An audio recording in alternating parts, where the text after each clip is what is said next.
Student class 10 এর geography paper পড়ে দিচ্ছি। আজকে তোমাদের চ্যাপ্টার 7 উপগ্রহ চিত্র ও ভূ বৈচিত্র্য সূচক মানচিত্র, এটা দুটো পার্টে পড়াবো। আজকে প্রথম পার্ট কম দেখো।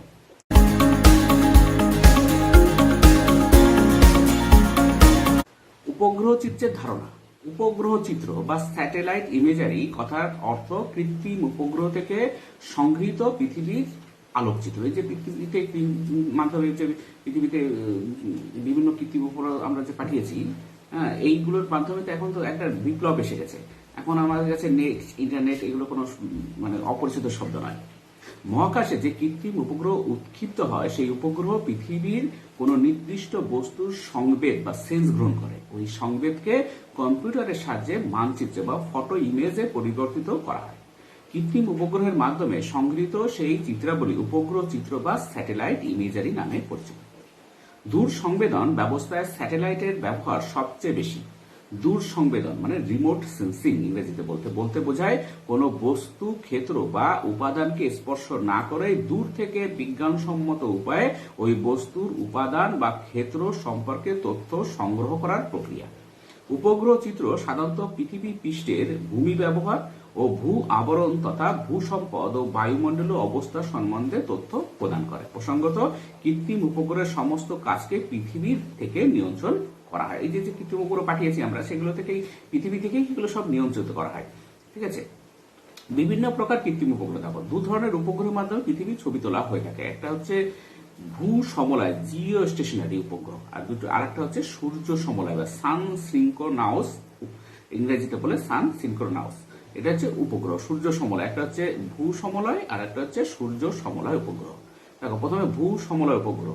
যেসব উপগ্রহ পৃথিবীর আবর্তন গতির সমান সময় মানে 24 ঘন্টায় পশ্চিম থেকে পূর্ব দিকে নিরক্ষরেখা বরাবর পৃথিবীর চারপাশে ঘোরে, তাদের ভূ সমলয় উপগ্রহ বা জিও স্টেশনারি উপগ্রহ বলে। তোমাদের প্রশ্ন আসতে পারে জিও স্টেশনারি উপগ্রহ কাকে বলে, অথবা অনেক সময় থাকে ভূ সমলয় উপগ্রহ কাকে বলে। আরেকবার শোনো, যেসব উপগ্রহ পৃথিবীর আবর্তন গতির সমান সময় মানে আমাদের যেমন 24 ঘন্টায় আর কি, 24 ঘন্টায় পশ্চিম থেকে পূর্ব দিকে নিরক্ষরেখা বরাবর পৃথিবীর চারপাশে ঘোরে, তাদের ভূ সমলয় উপগ্রহ বা জিও স্টেশনারি উপগ্রহ বলে। বৈশিষ্ট্য কি?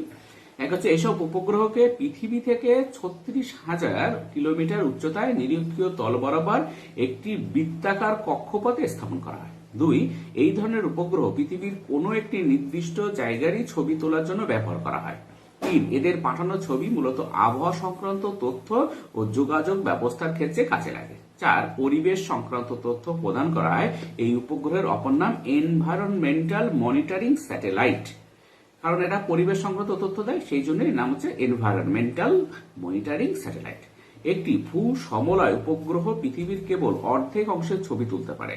আমেরিকা যুক্তরাষ্ট্রের জিওইএসই, রাশিয়ার জিওএমএস আর ভারতের ইনস্যাট প্রভৃতি, বানানটা হবে INSAT, ইনস্যাট প্রভৃতি হলে এ ধরনের কৃত্রিম উপগ্রহ। তোমাদের যদি কৃত্রিম উপগ্রহ একটা উদাহরণ বলে, তখন বলবে ভারতের ইনস্যাট, INSAT, ইনস্যাট, এগুলো হচ্ছে কৃত্রিম উপগ্রহ। এবার দেখো সূর্য সমলয় উপগ্রহ। যেসব উপগ্রহ সূর্যের আপাত কোণের সাথে সামঞ্জস্য রেখে উত্তর থেকে দক্ষিণ মেরু বরাবর পৃথিবীর চারপাশে ঘোরে, তাকে সূর্য সমলয় উপগ্রহ বা সান সিনক্রোনাস উপগ্রহ বলে। আরেকবার শোনো, যেসব উপগ্রহ সূর্যের আপাত কোণের সাথে সামঞ্জস্য রেখে উত্তর থেকে দক্ষিণ মেরু বরাবর পৃথিবীর চারপাশে ঘোরে, তাকে সূর্য সমলয় উপগ্রহ বা সান সিনক্রোনাস উপগ্রহ বলে। বৈশিষ্ট্য এগুলি, এক নম্বর বৈশিষ্ট্য, এগুলি পৃথিবী থেকে 700 থেকে 900 কিলোমিটার উচ্চতায় অবস্থান করে এবং নিরক্ষরেখাকে একই স্থানীয় সময়ে অতিক্রম করে। দুই হচ্ছে, এই কৃত্রিম উপগ্রহ পৃথিবীর সব স্থানের ছবি তুলতে পারে। এই যে সূর্য সমলয় উপগ্রহ, এখানে পৃথিবীর সব স্থানের ছবি তুলতে পারে, যেটা কিনা ভূ সমলয় উপগ্রহ পারে না। ভূ সমলয় উপগ্রহ পৃথিবীর কেবল অর্ধেক অংশের ছবি তুলতে পারে, আর সূর্য সমলয় উপগ্রহ কিন্তু পৃথিবীর পুরো পৃথিবীর সব স্থানের ছবি তুলতে পারে আর কি। তিন হচ্ছে, এদের দ্বারা পাঠানো চিত্র সম্পদ সমীক্ষা, জরিপ সংক্রান্ত কাজে লাগে। চার, এই চিত্র থেকে প্রাপ্ত তথ্যের দ্বারা বিষয়ভিত্তিক মানচিত্র প্রস্তুত করা হয়। তোমাদের প্রশ্ন আসে, বিষয়ভিত্তিক মানচিত্র প্রস্তুত করার কোন কাজ চিত্র থাকে? সূর্য সমলয় উপগ্রহ চিত্র, এই যে উপগ্রহ যে ছবি পাঠায়, সেই চিত্র থেকে প্রাপ্ত তথ্যের দ্বারা বিষয়ভিত্তিক মানচিত্র প্রস্তুত করা হয়। পৃথিবীর সম্পদ সংক্রান্ত তথ্য প্রদান করে বলে এই উপগ্রহ অপর নাম রিসোর্স মনিটরিং স্যাটেলাইট, কারণ এটা পৃথিবীর সম্পদ সম্পর্কে সমস্ত তথ্য দেয়, সেই জন্য এর নাম, এই সূর্য সমলের উপগ্রহের নাম হচ্ছে রিসোর্স মনিটরিং স্যাটেলাইট। এবার একটু জেনে রাখো, উপগ্রহ চিত্র তোলা ও সংরক্ষণ এবং রকেট উৎক্ষেপণকারী সংস্থাটি হলো ইসরো। ইসরো যে ভারতের ইসরো, এটা হচ্ছে ইসরো হচ্ছে Indian Space Research Organisation. ISRO কি? ইসরো হচ্ছে Indian Space Research Organisation. Sriharikota হলো রকেট উৎক্ষেপণ কেন্দ্র, ভারতের একটা রকেট উৎক্ষেপণ কেন্দ্র বলবে শ্রীহরিকোটা হলো রকেট উৎক্ষেপণ কেন্দ্র। মানচিত্র ও সিডি আকারে উপগ্রহ চিত্র হায়দ্রাবাদে পাওয়া যায়।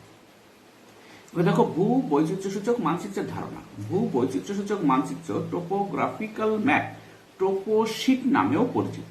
এটি এমন এক ধরনের মানচিত্র যেখানে ভূপৃষ্ঠের অনেক প্রাকৃতিক ও সাংস্কৃতিক উপাদান সম্বন্ধে তথ্য পাওয়া যায়। প্রাকৃতিক উপাদানের মধ্যে ভূমির বন্ধুরতা, মানে ভূমি কোথাও উঁচু কোথাও নিচু, এটা হচ্ছে ভূমির বন্ধুরতা। ভাব ভূপ্রকৃতি, নদ নদীর বিস্তার ও চরিত্র, হ্রদ, জলাশয়, প্রস্রবণ, জলপ্রপাতের অবস্থান, বনভূমির বিস্তার ও উদ্ভিদ শ্রেণী সম্বন্ধে জানা যায়। আবার মানুষের বসতি ও তার বিস্তার, কৃষিজমির অবস্থান, রেল লাইন, সড়কপথ, টেলিফোন লাইন, ফেরি, কজওয়ে, ডাকঘর ইত্যাদি সম্পর্কে খুঁটিনাটি তথ্য পাওয়া যায়। এই মানচিত্রে বিভিন্ন ধরনের প্রচলিত সাংকেতিক চিহ্ন দিয়ে উল্লেখিত সমস্ত তথ্য দেখানো হয়। এবার দেখো, বিষয় একটা পার্থক্যের বিষয় আছে, উপগ্রহ চিত্র আর ভূ বৈচিত্র্যসূচক মানচিত্র যে উদাহরণ, এটা পার্থক্য হচ্ছে, প্রথমে বিষয় হচ্ছে ধারণা। ধারণার বিষয় কি? উপগ্রহ চিত্র কি? মহাকাশের কৃত্রিম উপগ্রহ থেকে পৃথিবীর কোন নির্দিষ্ট স্থানে যে চিত্র প্রস্তুত করা হয় তাকে উপগ্রহ চিত্র বা স্যাটেলাইট ইমেজারি বলে।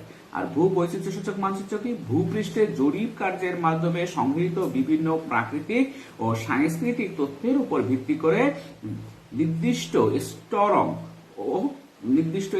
স্টরং এবং প্রতীক চিহ্নের সাহায্যে যে মানচিত্র অঙ্কন করা হয় তাকে ভূ বৈচিত্র্যসূচক মানচিত্র বা টোপোগ্রাফিক্যাল ম্যাপ বলে। এবার পার্থক্যের বিষয় হচ্ছে পদ্ধতি ও তথ্য সংগ্রহ। ভূপৃষ্ঠের উপাদানকে স্পর্শ না করে দূর সংবেদন প্রক্রিয়ার মাধ্যমে চিত্রে চলা হয়, এটা উপগ্রহ চিত্রে। আর ভূ বৈচিত্র্যসূচক মানচিত্রের ক্ষেত্রে ভূপৃষ্ঠের প্রতিটি উপাদানের সঙ্গে প্রত্যক্ষ সংযোগ থাকে।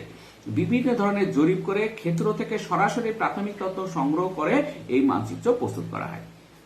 পার্থক্যের বিষয় উপস্থাপনের ধরন। উপগ্রহ চিত্রের ক্ষেত্রে প্রতিটি বস্তুকে তাদের প্রকৃত রং বা ছদ্ম রঙের মাধ্যমে দেখানো হয়, কোনো নির্দেশিকা থাকে না। উপগ্রহ চিত্র তোলার তারিখ, সময়, উপগ্রহের নাম, বর্ণালীর সংকেত, অক্ষাংশ ও দ্রাঘিমাগত বিস্তার দেওয়া থাকে। আর ভূ বৈচিত্র্যসূচক মানচিত্রের ক্ষেত্রে প্রচলিত সাংকেতিক চিহ্নের দ্বারা মানচিত্র প্রস্তুত করা হয়। মানচিত্রের একটি নির্দেশিকা থাকে, মানচিত্র সূচক নং, চৌম্বক নতি, জরিপ তারিখ, স্কেল, সমোন্নতি রেখার ব্যবধান ইত্যাদি তথ্য দেওয়া থাকে। এবার দেখো, পার্থক্যের বিষয় তথ্য সঞ্চয়ের প্রকৃতি। উপগ্রহ চিত্রের ক্ষেত্রে সংখ্যারূপে সব তথ্য সঞ্চিত থাকে, কম্পিউটার দ্বারা একে বিশ্লেষণ করা যায়। আর ভূ বৈচিত্র্যসূচক মানচিত্রের ক্ষেত্রে অ্যানালগ আকারে সব তথ্য সঞ্চিত থাকে, নির্দেশিকার সাহায্যে একে বিশ্লেষণ করা যায়। এবার পার্থক্যের বিষয় হচ্ছে ব্যাপ্তি। উপগ্রহ চিত্রে একসঙ্গে অধিক পরিমাণে ভূ সম্পদের ও বায়ুমণ্ডলের তথ্য সংগ্রহ করা হয়। আর ভূ বৈচিত্র্যসূচক মানচিত্রের ক্ষেত্রে একসঙ্গে অল্প স্থানের কেবল ভূ সম্পদের তথ্য সংগ্রহ করা যায়। এবার বিষয় হচ্ছে সময়, শ্রম ও অর্থ। তো উপগ্রহ চিত্রের ক্ষেত্রে উপগ্রহ চিত্র খুব দ্রুত প্রস্তুত করা যায়, শ্রম কম লাগলেও অর্থ ব্যয় প্রচুর হয়। আর ভূ বৈচিত্র্যসূচক মানচিত্রের ক্ষেত্রে তথ্য সংগ্রহ দীর্ঘ সময় ও প্রচুর শ্রম লাগলেও ভূ বৈচিত্র্যসূচক মানচিত্র তৈরিতে খরচ অপেক্ষাকৃত কম। এবার পার্থক্যের বিষয়ে কার্যকারিতা। উপগ্রহ চিত্র একটি চিত্র থেকে একই উপাদান সম্পর্কিত অনেক তথ্য, যেমন উদ্ভিদের প্রকার, ঘনত্ব, অবস্থা ইত্যাদি পাওয়া সম্ভব। আর ভূ বৈচিত্র্যসূচক মানচিত্রের ক্ষেত্রে একটি মানচিত্র থেকে একই উপাদানের বিভিন্ন আঙ্গিক সম্পর্কে ধারণা পাওয়া যায় না। এবার দেখো, ভূ বৈচিত্র্যসূচক মানচিত্রে বিভিন্ন ধরনের স্কেলের ব্যবহার। ভারতীয় সর্বেক্ষণ বিভাগ মানে সার্ভে অফ ইন্ডিয়া সমগ্র ভারতবর্ষকে জরিপ করে 1:25,000 বা 1:50,000 বা 1:2,50,000 বা 1:10 লাখ স্কেলে মানচিত্রগুলিকে প্রস্তুত করেছে। এইসব মানচিত্রে স্কেলকে সরল রেখায় এঁকে রৈখিক স্কেল রূপে এবং মানচিত্র দূরত্ব ও ভূমি দূরত্বকে অনুপাতের সাহায্যে ভগ্নাংশ সূচক স্কেল রূপে প্রকাশ করা হয়। বৃহৎ স্কেলের মানচিত্র 2 সেমিতে 1 কিলোমিটার এরূপ বিবৃতিমূলক স্কেলও লেখা থাকে। এটা তোমরা লবণ সেখানে পড়েছো আর কি। স্কেলের ব্যবহার অনুযায়ী মানচিত্র, বিভিন্ন ধরনের মানচিত্র, তার মধ্যে প্রথম হচ্ছে 1 থেকে 10 লক্ষ আর কি, দশটক স্কেলের ভূবৈচিত্র্য মানচিত্র বা মিলিয়ন শিট। ভারতবর্ষকে পূর্ব, পশ্চিম ও উত্তর দক্ষিণে 4°x4° ব্যবধানে গ্রিডে ভাগ করে স্কেলের মানচিত্র প্রস্তুত করা হয়েছে। মানচিত্রের স্কেল 1 সেমিতে 10 কিলোমিটার নির্দেশ করা হয়। এই একটি গ্রিডের মানচিত্র মিলিয়ন শিট নামে পরিচিত। প্রতিটি শিট বা গ্রিডকে চিহ্নিত করার জন্য মানচিত্রের সূচক সংখ্যা ব্যবহার করা হয়েছে। ভারতের ক্ষেত্রে মিলিয়ন শিটের সূচক সংখ্যা 39 থেকে 92 এর মধ্যে। পশ্চিমবঙ্গেও 72, 73, 78 ও 79 সূচক সংখ্যার অন্তর্গত।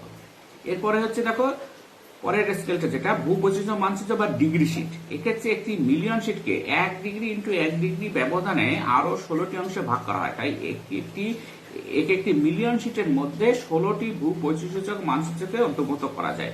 এই মানচিত্রের স্কেল 1 থেকে 2,50,000। এই স্কেলের মানচিত্রগুলিকে এ থেকে পি পর্যন্ত 16টি ইংরেজি অক্ষর দিয়ে চিহ্নিত করা হয়। 1°x1° ব্যবধানে মানচিত্রগুলো প্রস্তুত করা হয়। এরা ডিগ্রি শিট নামে পরিচিত। 72A, 73M, 78B প্রভৃতি হলো ডিগ্রি শিটের সূচক নাম্বার। এরপরে দেখো আছে ইঞ্চি শিট 3 নম্বরে। অনেক বেশি পুঙ্খানুপুঙ্খ বিবরণের জন্য ডিগ্রি শিটগুলোকে পুনরায় 15 মিনিট থেকে 15 মিনিট ব্যবধান ইন্টু 15 মিনিট ব্যবধানে 16টি অংশে ভাগ করা যায়। স্কেলসে 1:50,000 বা 2 সেমিতে 1 কিলোমিটার হয়। আগে এই মানচিত্রের স্কেল ছিল 1 ইঞ্চিতে 1 মাইল। এগুলি ইঞ্চি শিট নামে পরিচিত ছিল। এই 16টি শিটকে চিহ্নিত করতে 1 থেকে 16 পর্যন্ত সংখ্যা ব্যবহার করা হয়, যেমন 73A 15, 72D 5, 78P 16 ইত্যাদি। উপগ্রহ চিত্র তোলার বিভিন্ন পর্যায় দেখো। মহাকাশে প্রেরিত কৃত্রিম উপগ্রহ থেকে তথ্য সংগ্রহ করে উপগ্রহ চিত্র তৈরির পদ্ধতিটি কতগুলি পর্যায়ে সংঘটিত হয়। প্রথম পর্যায়ে দেখো, পর্যায় 1। উপগ্রহ চিত্র তোলার প্রথম পর্যায়ে উচ্চ ক্ষমতা সম্পন্ন ক্যামেরা বা সেন্সর যুক্ত কৃত্রিম উপগ্রহকে মহাকাশে পাঠাতে হয়। এর জন্য উপগ্রহটিকে ভূপৃষ্ঠ থেকে রকেটের সাহায্যে একটি নির্দিষ্ট উচ্চতায় প্রতিস্থাপন করা হয়। পর্যায় 2। এরপরে কৃত্রিম উপগ্রহের সেন্সরগুলি পৃথিবীর বিভিন্ন বস্তু বা উপাদান থেকে প্রতিফলিত আলোক রশ্মির পরিমাণ নির্ধারণের মাধ্যমে তথ্য সংগ্রহ করে। পর্যায় 3 হচ্ছে সংগৃহীত তথ্যগুলি এরপর স্বয়ংক্রিয় ব্যবস্থায় বিভিন্ন সংকেতের মাধ্যমে ভূপৃষ্ঠে অবস্থিত গ্রাউন্ড স্টেশনে পাঠানো হয়। বস্তুত সংগৃহীত প্রতিফলন বৈদ্যুতিনভাবে সাংখ্যিক নাম্বারে, ডিজিটাল নাম্বার, আর কি সাংখ্যিক নাম্বার মানে ডিজিটাল নাম্বার এ পরিবর্তিত হয়। সেন্সর যন্ত্র ভূপৃষ্ঠের যে অংশ স্ক্যান করে সেটিকে অনেকগুলো গ্রিডে বা খোপে ভাগ করে নেয়। একে বলে ছবির উপাদান বা পিক্সেল। তোমরা দেখবে কত পিক্সেলের ক্যামেরা, এই বিষয়ে তোমাদের বলা হচ্ছে মেগাপিক্সেল, এইগুলো তোমরা কিন্তু জানো। প্রতিটি পিক্সেলের মান দ্বারা ভূ সম্পদের তথ্য জানা যায়। পর্যায় 4 দেখো, সংগৃহীত তথ্যগুলির মধ্যে যেসব ত্রুটি বিচ্যুতি ভূপৃষ্ঠের যে অংশের ছবি তোলা হয় সেই স্থানটিকে অক্ষাংশ দ্রাঘিমা দ্বারা চিহ্নিত করা হয় এবং অবাঞ্ছিত প্রতিফলনকে মানে রেডিওমেট্রিক কারেকশন দ্বারা সংশোধন করে নতুন উজ্জ্বলতার মান নির্ণয় সহ আনুষঙ্গিক কিছু পদ্ধতির মাধ্যমে নির্ভুল তথ্য সমৃদ্ধ চিত্র বা ইমেজে পরিণত করা হয়। এই চিত্র ডিজিটাল আকারে বা